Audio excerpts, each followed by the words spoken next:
Let's learn how to check for item membership with the in operator. So this is going to work similarly as with strings. So here is our list. Let's go ahead and define it and output it.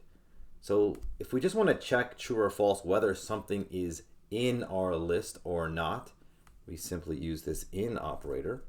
So we're going to check, is 99 in our list?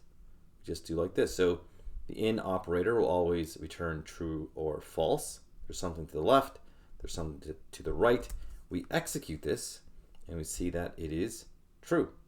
That is in our list. We could invert this operation.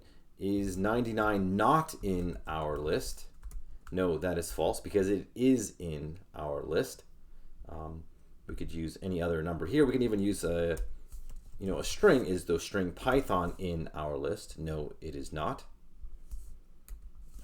Is 1000 in our list? No, that is not either.